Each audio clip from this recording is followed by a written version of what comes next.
नमस्कार। आज की चर्चा जो दोपहर में हम करते हैं, उसमें आज हम बात करेंगे एक बार फिर बिहार चुनाव की। और बिहार की चर्चा इस वजह से करेंगे क्योंकि बिहार में जो चुनावी मौसम है, प्रचार का मौसम है, वो धीरे धीरे गर्म होता जा रहा है। कल प्रधानमंत्री नरेंद्र मोदी पहली बार मतलब जब से इलेक्शन की घोषणा हुई है उसके बाद पहली बार गए। हालांकि इससे पहले भी कई बार वो जा चुके हैं बिहार। लेकिन आज जिस विषय पर हम चर्चा करने वाले हैं वो ये है कि उत्तर प्रदेश के जो समाजवादी हैं वो बिहार में तेजस्वी को मुख्यमंत्री बनाने के लिए निकल पड़े हैं। हालांकि समाजवादी पार्टी उत्तर प्रदेश की इंडिया ब्लॉक के हिस्सा है, आरजेडी भी इंडिया ब्लॉक का हिस्सा है, लेफ्ट पार्टी भी हिस्सा है, और ये सारे लोग मिल करके चुनाव लड़ रहे हैं।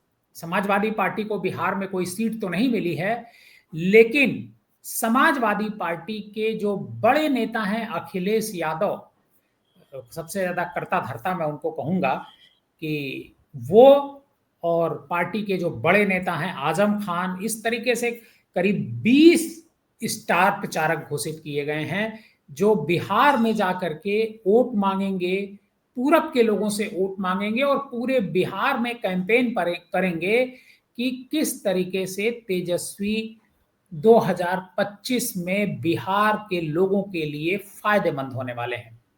ये सारे लोग जाकर के बताएंगे कि 20 साल के भीतर बीजेपी और एनडीए ने बिहार का कितना बेड़ा गर्क किया है। बहरहाल इसे आप यूपी के जो 2027 में विधानसभा के चुनाव होने वाले हैं उसका आप एक रिहर्सल भी मान सकते हैं, क्योंकि अब उसमें भी ज्यादा वक्त बचा नहीं है, 14-15 महीने का वक्त बचा हुआ है और तैयारियां अभी से शुरू हो गई हैं। तो आज हम इसी मुद्दे पर चर्चा करेंगे और इसी बहाने ये जानने की कोशिश करेंगे कि बिहार में जो इलेक्शन हो रहा है उसमें किस पार्टी का पलड़ा भारी है। हमारे साथ दो वरिष्ठ पत्रकार जुड़े हुए हैं, रामदत्त त्रिपाठी जी और सुनील शुक्ला जी, आप दोनों का स्वागत है। अभी और कई मेहमान हमारे साथ जुड़ेंगे, हम उनसे भी हम चर्चा करेंगे। लेकिन सबसे पहले सुनील शुक्ला जी, मैं आपसे ये जानना चाहूंगा कि चूंकि आप बिहार के बगल में रहते हैं, मैं सबसे पहले आपसे ये जानना चाहूंगा कि समाजवादी पार्टी अगर कैंपेन कर रही है बिहार में जाकर के, हालांकि अभी जब प्रोग्राम शुरू नहीं हुआ था उससे पहले भी आप ये कह रहे थे कि अखिलेश यादव वहां गए थे, बिल्कुल गए थे, जब वोट अधिकार यात्रा हुई थी तो एक दिन के लिए गए हुए थे। तो इसका क्या इंपैक्ट पड़ने वाला है बिहार में? धन्यवाद देवेंद्र जी। ऐसा नहीं है कि बिहार में पहली बार समाजवादी पार्टी जा रही है।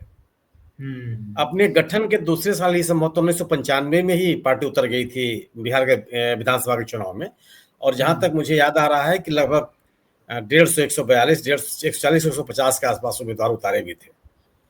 2 विधायक इनके जीते भी थे। 2 जीते थे, करेक्ट, सही है।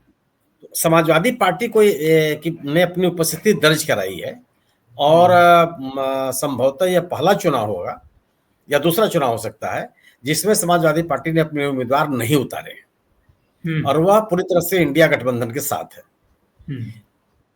पार्टी का, समाजवादी पार्टी का अपने अतीत में जो उत्तर प्रदेश से सटे हुए जिले हैं, जैसे बक्सर है, कैमूर है, सारण, गोपालगंज, रोहतास, भोजपुर, इन इलाकों में असर रहा है, उनके समर्थक रहे हैं और यहाँ पर उसको चुनावी सफलताएं ही मिलती रही हैं। मुलायम सिंह जी की एक सभा 2000 में या कब मैंने अटेंड की थी, बड़ी जबरदस्त जनसभा हुई थी उनकी, उसको मैंने खुद देखा था। तो जन समर्थन नहीं है या संगठन नहीं है, ऐसा नहीं है। पिछड़ों में, अल्पसंख्यकों में एक अच्छी खासी दखल रही है समाजवादी पार्टी की, लेकिन धीरे धीरे वो खत्म हो गई, क्योंकि मैंने बहुत कम रह गई, क्योंकि उसके अधिकांश नेता या तो आरजेडी में या जेडीयू में चले गए। तो उस तरह का संगठन नहीं रह गया। एक जो संगठन की निरंतरता रहनी चाहिए थी वो भी नहीं रही। लेकिन इंडिया दल समूह के रूप में एक अपील है समाजवादी पार्टी की और खासतौर से अखिलेश यादव की। अखिलेश यादव ने जो अभी वोटर अधिकार बचाओ यात्रा थी इंडिया दल समूह की, जिसमें राहुल गांधी, तेजस्वी यादव और दीपंकर भट्टाचार्य ने कई दिनों तक की यात्रा की, उसमें भी वो शामिल हुए, संभवतः सारण जिले में शामिल हुए थे जी, और व्यापक जन समर्थन भी उनको मिला था।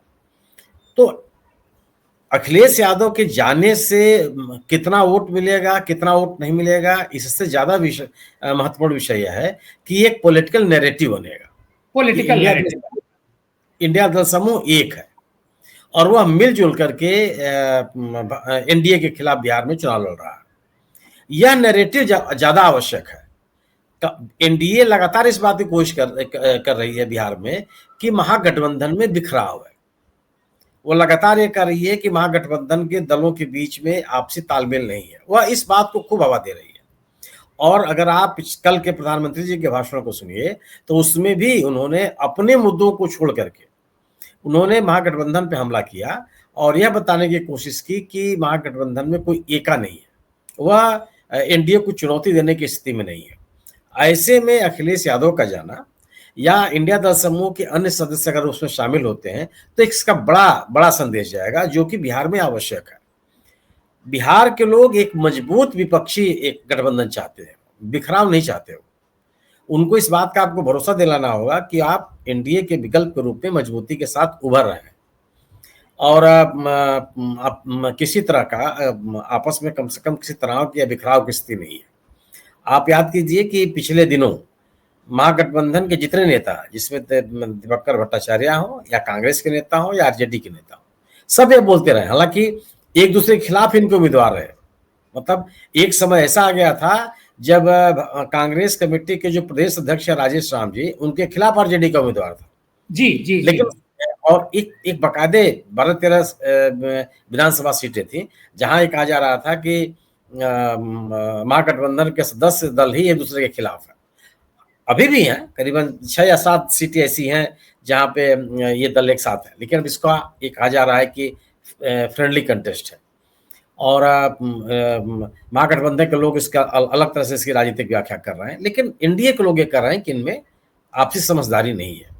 ऐसे में अखिलेश यादव का जाना एक पॉलिटिकल राजनीतिक संदेश है और यह संदेश माने रखता है। अभी तक जो जिस तरह का एक आक्रामक चुनावी प्रचार होना चाहिए था बिहार में महागठबंधन का, वो नहीं दिख रहा। अभी केवल तेजस्वी यादव मैदान में है, राहुल गांधी या कहीं अता पता नहीं है, कांग्रेस के वरिष्ठ नेता कहीं दिखाई नहीं पड़ रहा है।